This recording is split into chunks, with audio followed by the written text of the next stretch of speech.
One word I would use to describe Bola de Oro is joyful. Welcoming. Peaceful. Diamond in the rough. Overflowing. Beautiful. Homey.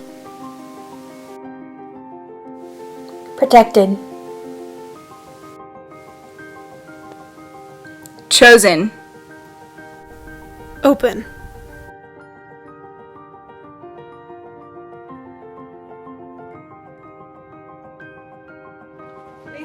¿Listos?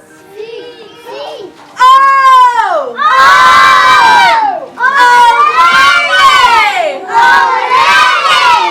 ¡Olele! Chiquitanga. Oh, masa, masa, masa. Oh, masa, masa, masa.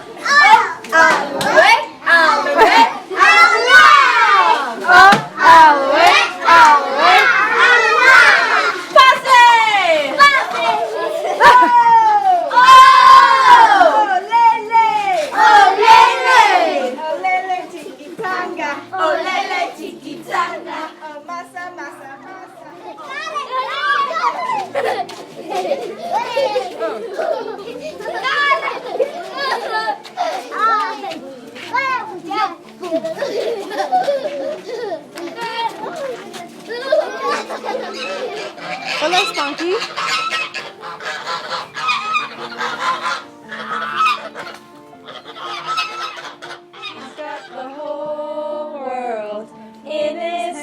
He's got the whole world in his hands. He's got the whole world in his hands. He's got the whole world in his hands. That's it. ¿Ya? ¿Otra vez? Está Hanna, Luna. Hanna. ¿Sí? Hanna.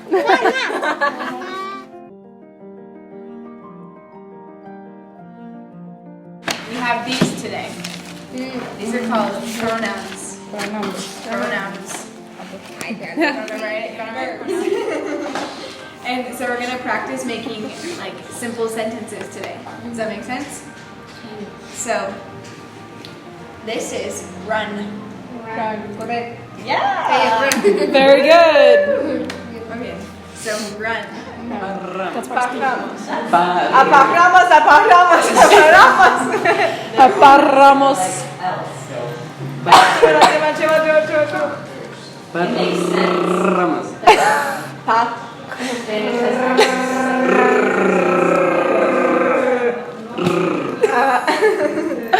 I'm just gargling.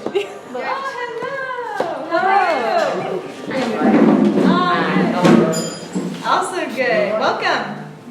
How's your day today? Yeah. Hey, woke. Yep. Walked. Walk. Yeah, okay. Let me go. Yeah, you go. Walk.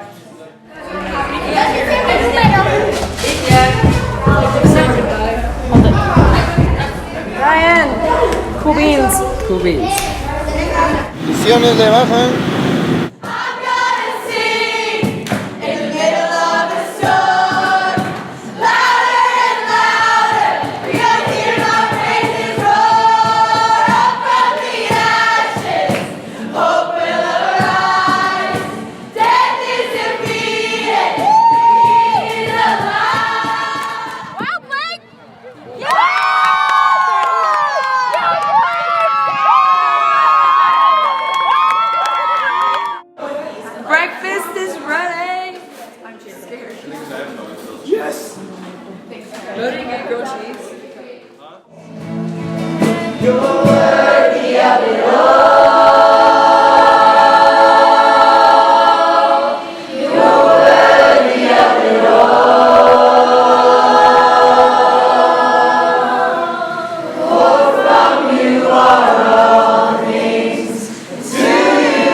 ¿Cómo estás? Bien, ¿y tú? Yo bien, gracias. Hola Sandra, buenos días. ¿Cómo estás, hija mía? ¿Por qué?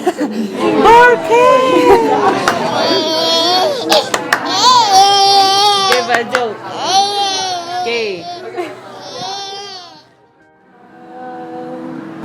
I dare you to believe how much I love you now. Don't be afraid. I am straight. We'll be walking on the water. You won't change us. Gonna be pacemakers. Gonna be heaven shakers. You are world changers. You are pacemakers. You are heaven shakers. No, I didn't Are get you it. done in the bathroom? Yes, I am. Oh, I'm going to shower. Thank God you smell horrid. Shut up. We're rather British, but we're British. I don't think I like this. This pumpkin latte, caramel, pumpkin, sugary. We can throw Light it it away. up. Light it up. Can you throw it? Yeah. So we're going to say goodbye to it. Thank you, Candle, for bringing me so much joy during month 1 and 2.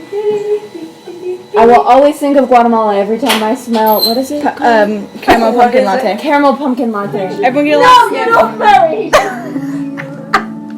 Don't encourage her! For everything. Jesus! Help our sister! You're not married. No! You're not married! What did I come out here for? Disculpa, que ustedes no me entiendan, porque yo me esfuerzo por entenderles, igual les entiendo el 80%. Así que se esfuerza por entenderme y punto. Habló la tica. What did you just call me? ¡Sacapuntas! Everyone turn your airdrop on. Mi airdrop. Better quit. Ew. Amber.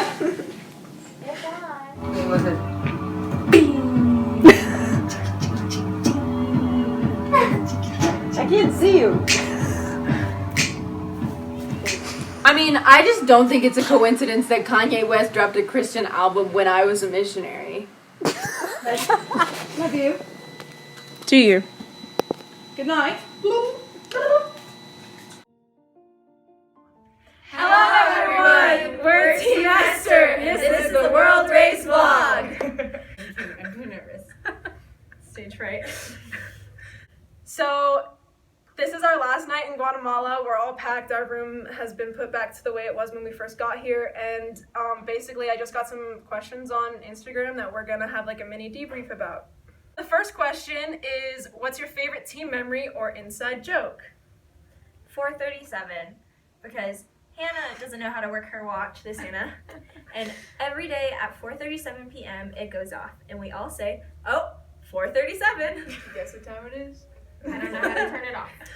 My favorite team memory is when Val sometimes forgets to speak in English to the rest of us, and she goes into what we call her Spanish mode. And it's like that scene from Toy Story 3 when they flip the switch on Buzz Lightyear and he like jumps up and he's like, banana! He only speaks in Spanish, and that's what happens. That was pretty sad. In my defense, I'm not from the States. English is my second language. One of my favorite team memories, though, would be when all of us are either hyped on sugar, the Holy Spirit, or both, and we come in and we're dancing, or we're singing, or we're just laughing on the floor. Those are always my favorite times because we're all just like crying, laughing, watching whoever is hyped. One of my favorite team memories is when it's our day to do the floors in the common room. We like to bump to Kanye. We like to bump to Beyonce. We like to bump to Bring It On. And we like to bump to In the Heights. And Newsies. And Newsies. And we like to dance around the brooms. And it's a really, really fun time. It makes tours go by quicker and faster and more fun. Yep. My favorite memory is Halloween. And oh my gosh. HBK and I dressed up as each other. And I got her in my black jeans, my pink shirt, and my black jacket, whatever. And she had put a marker to her hair to make it blue. Así como. And And then she dressed me up as her. I had braided my hair so it would be curly. Or no, wait, no. I curled your hair with Yeah, the you curled my hair. I was going to braid it, but I didn't have time and I was too lazy. So the next question is something God revealed to us that was totally unexpected.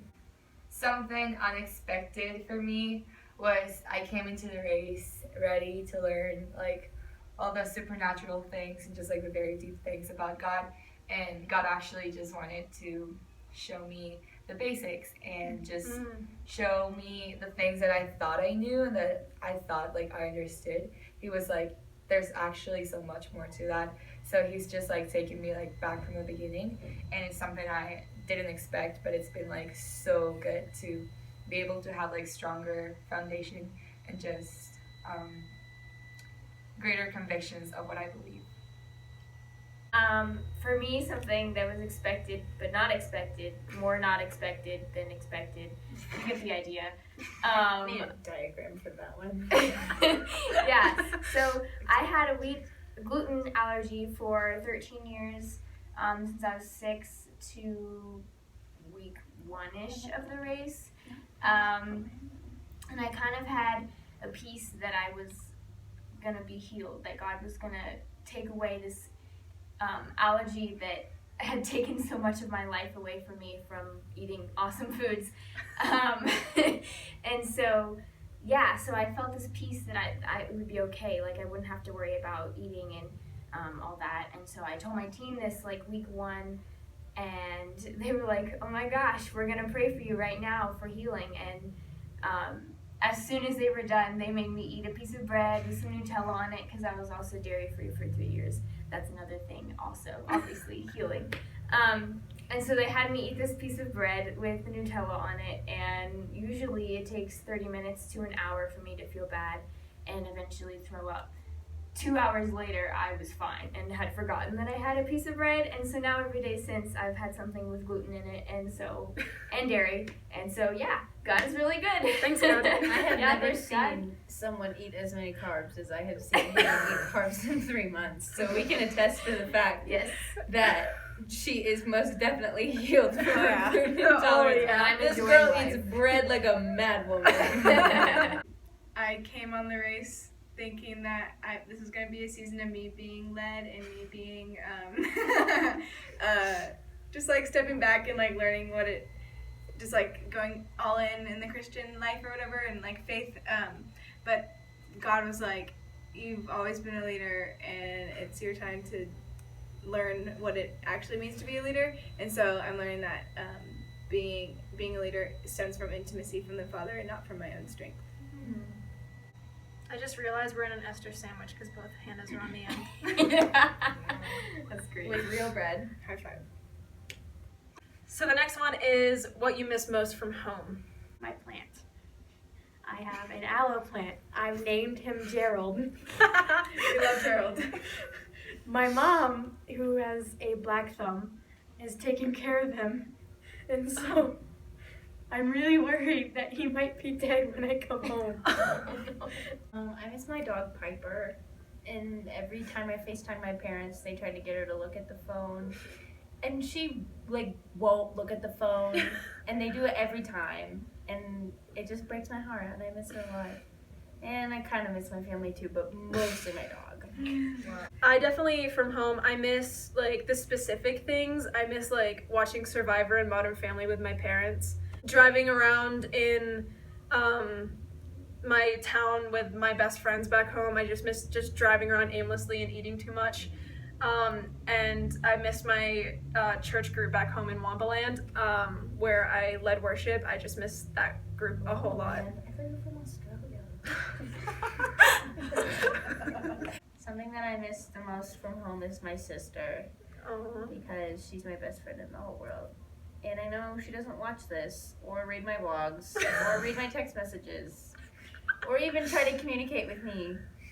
But Hope, I love you.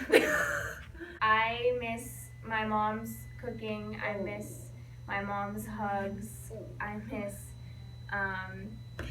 watching Maze Runner with my dad without my mom around because she doesn't like those movies. I miss driving my brother around because he didn't have his license when I was home, but now he does, and he drives himself everywhere. So I'm gonna miss that. I miss going into Chinatown with my whole family and having a huge Chinese food feast. I miss food. Food is a really good answer across the board. Yes. Also, another one, food, my best friend Andrea. Don't miss her. Just kidding. Oh, wow. Her little brother named Enzo. He is like, I don't know how old he is. Like 6. He's growing up really fast, and I'm missing it. So. Don't miss Oh, Enzo. Oh, Enzo. I definitely miss going on a drive alone because on the Oh, world driving. Just driving. yeah, you just don't get too much alone time on the world race, and you also aren't allowed to drive, and those are two of my favorite things. I miss theater. I'm gonna say because I'm a thespian. Because I'm a thespian. Really?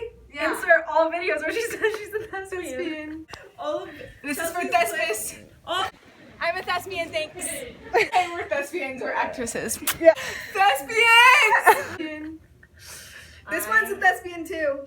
And me. And it also Was? You're not anymore? Well, we're on the world. I don't know how long my You're card a will last. thespian. I don't know how long our card lasts. So then the last question is the most impactful moment at ministry for you. I know the first one that comes to the top of my head is on my birthday. We taught English in Chimo on Tuesdays, and HBK and I had the beginner adults classes, and there was a mom in our class named Vanessa, and on my birthday she came in, did our class and everything, and then she said she was like, I'm gonna be right back, and I thought she was just going to the bathroom. I was like, that, whatever, human things. And she came back with like a huge donut for me and a flower, and was telling HBK and I how while we're here, since she knows that on my birthday it must have been hard not having my parents around and my mom, that she was our Guatemalan mom and that she loved us, and we both broke down crying. Yeah. Because it really just hit a spot. Yeah. I think my most impactful moment in ministry was one day when we were out doing house visits in Bola, and it started raining very hard because the rainy season, it's no joke down here. Like Every day. So we were visiting this one house like far away from where we met our ministry host every day, and we had to get back to her house for our English lesson later that afternoon. And we were like, well, maybe we'll wait and see if the rain like lets up, and then all of a sudden it starts raining harder, and we're like, we just have to go. So we were like, there's nothing we can do. So we just kind of like no one had raincoats, no one had anything. Like we're just walking in like the rain, and like the roads in Bola are like really uneven because it's like a rural community. And so we're like walking, and like there's like this much water on the ground, and like our pants are all wet, and like we are just like soaked to the bone, and like trying to run with like these plastic coverings like that are not doing anything. And we get back to our ministry host's house. Josefina is like the most wonderful woman in the world. Our Guatemalan mom. And she looks at all of us, and she was like, oh no! And so she like runs inside, and she gets us like these shawls, like these cute little grandma shawls, and she makes us coffee and gives us like food, like hot food, and like chow mein instead of Guatemalan, which is from Guatemala. She very much informed us of. And she just like made sure we were warm, and just like it just really showed, like even though we'd only been there for like a month at the time, how much she truly cared for us. And like even though we were just starting to get to know her, she really did just love us so well, even in like, and she continued to love us so well for the rest of our time here. And like, but in that moment I was like, man, like this woman loves us. And like it was just so evident and so beautiful. And one of the house visits we visited Justin's house. That is one of the kids, or one of her students, and like I really connected with him. And his mom was just telling us how he pretends to be like all tough, but he actually has like a box with every single craft that he has done with the past racers and with us. And whenever he's sad, like he'll go and like take the box and just look at the crafts. And she was just like explaining how sad he actually gets when the racers leave the town to go to another country. So saying goodbye to him was so freaking hard because I connected so much to him, and I knew like how much that meant to him and how much we meant to him, and it's like so special and so undeserving for us, but I'm so glad that we got to meet him and just get that insight of his life. I think getting able to meet Brian and Josefina has been such an honor. Brian, he is 17 years old, and he, every single day that we were in Bola de Oro, he would lead us and around the town, and he just knows his community so well, and he invited us to be a part of it. And it was truly an honor to see not only us grow in Bola, but to see him grow as well. Last day of ministry was really powerful, and we just had this really cool moment with Josefina before we left for the bus. She was waiting for the bus with us, and we were just like praying for her and just like pouring our heart out to God, just like how much we care for her, and it was just like a really powerful moment. And like our last moments with Brian were really powerful too. We got to spoil him at the little bakery we go to called Panadeli, and it was just really, really powerful. And it hurt to leave, but that means that there was a lot of love there. So, What plans do you have? Welcome to Guatemala. Welcome to Central America. There's bombs here. There's another inside joke. Fireworks. here. See you in Ethiopia.